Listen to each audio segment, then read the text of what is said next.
welcome to High Voltage. Over the weekend, CAN, that is the Christian Association of Nigeria, released a statement asking Nigerians not to protest, because that is the conversation going about nationwide. That is the conversation on the lips of the average Nigerian. And also, PANDEF has dropped a statement. JNI has also dropped a statement. Mossop, Abdulrazak, Tompolo, and other influential Nigerians and statesmen have asked Nigerians not to participate in the protest.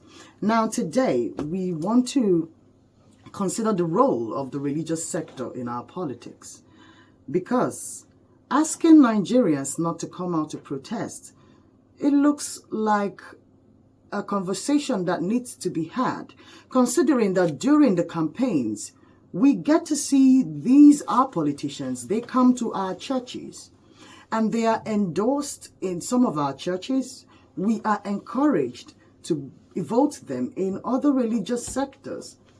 The Muslims, they experience this. So it's the same thing everywhere. We have traditional sects in Nigeria who endorse political candidates during campaigns and elections. And then it bothers the question, what is the role of our religious sector?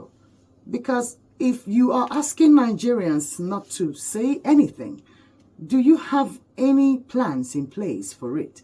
Because the questions borders on the fact that Nigerians are quite hungry, whether it is swept under the carpet or not. Nigerians are hungry. There was a fuel increment in Abuja and Lagos within Friday and Sunday.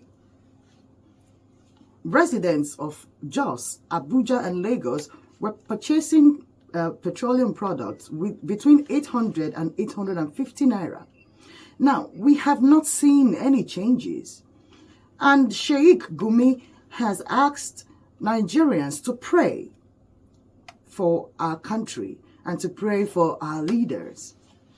And one begins to ask the questions, did we vote for God to take care of us, or did we vote people that we can actually hold responsible and ask questions? These are the conversations we are considering today. The religious sector and her role in politics. Some people will argue that if we had our needs met as Nigerians, we might not have need for religion so much. Have they given us so much hope? Why do the politicians run to the religious sector when Nigerians begin to ask questions?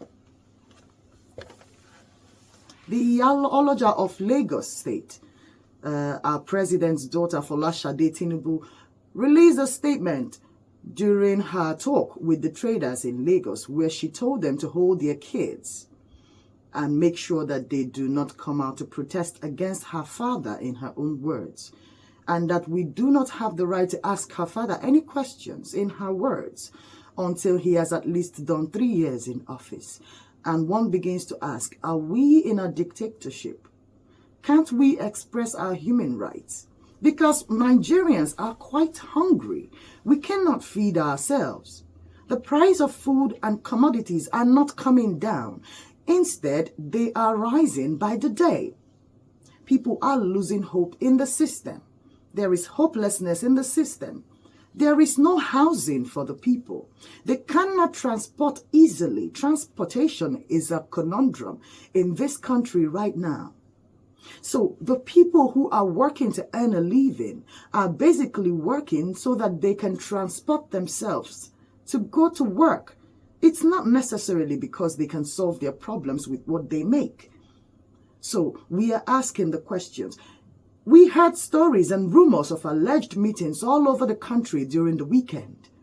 Traditional rulers being called on meetings, youth groups and youth associations and organizations we didn't naturally knew existed or played any part in the country, holding meetings here and there and calling and backing out of a supposed protest. It begs the question, do we really have over 60% unemployment in the country still? Are the Nigerian people oblivious of what is happening to them? Or is this a fantasy? Are our suffering a fantasy? What solution will the government actually put in place? Because if the Nigerian people do not talk about these problems that they have, what then happens? Are we to look like this for the next 8 years? What is the plan on ground? So if you have any answers to these questions, I need you to call into the show. Good morning to you. Yeah. See, Mavis, Yes, sir. there is no problem. We don't have issue with them buying a hatch. Okay. Or renovating the vice president house. I think year in, year out, there are budgets for everything. Okay. We do have budget for the Ministry of Education. Okay. All the ministry, they have budget. This is where our problem lies. The career civil servant are those people who corrupt the politicians. They insert budget that does not even exist. Okay. That is where the problem lies. It's not that, see, as a president, you can't tell me that your president cannot have a befitting lifestyle. But they said we don't have money. They usually say this, and we are steady borrowing. Do you know how much this particular administration had borrowed in the past months that they've been taking care of the country? They said we don't have money. This is where all our problem lies. It's not. I'm not after what the president, whether they buy a jet for him or whether they buy a hatch for him. Okay. I'm not after it. Okay. I'm after what are those budgets that are being put in year out for every ministry. What are the percentage of that project? Execution of the project, have it been, when Yaradua was in power, do you know what Yaradua did?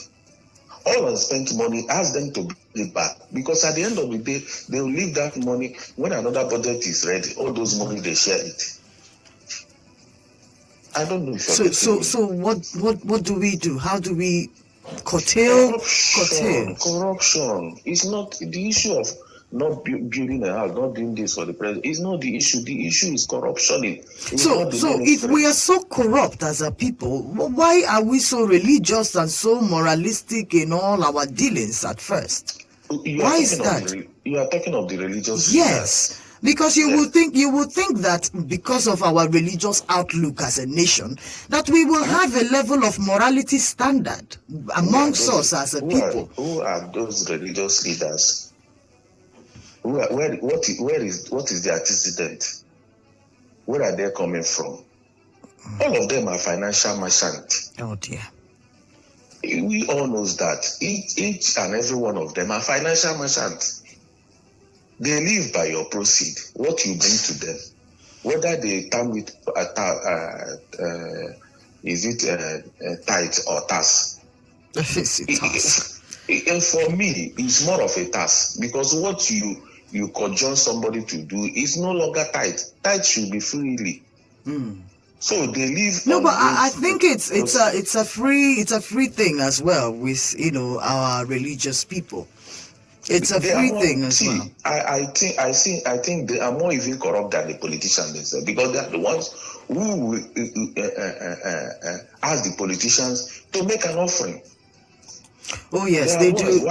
They do receive donations from the politicians during elections. Yes. So those people you don't even come near them, because they are more corrupt than even the politicians that we are talking about, because they are the ones who induce the politicians to steal, so that the money will flow into the church. Oh wow. Do they ask how, if somebody who is in a ministry, who is a director, who is taking home like 1.something million naira in a month, will come to the church and donate 500 million? Where did he got the money? Where did he got the money? And they don't ask questions, they accept the money.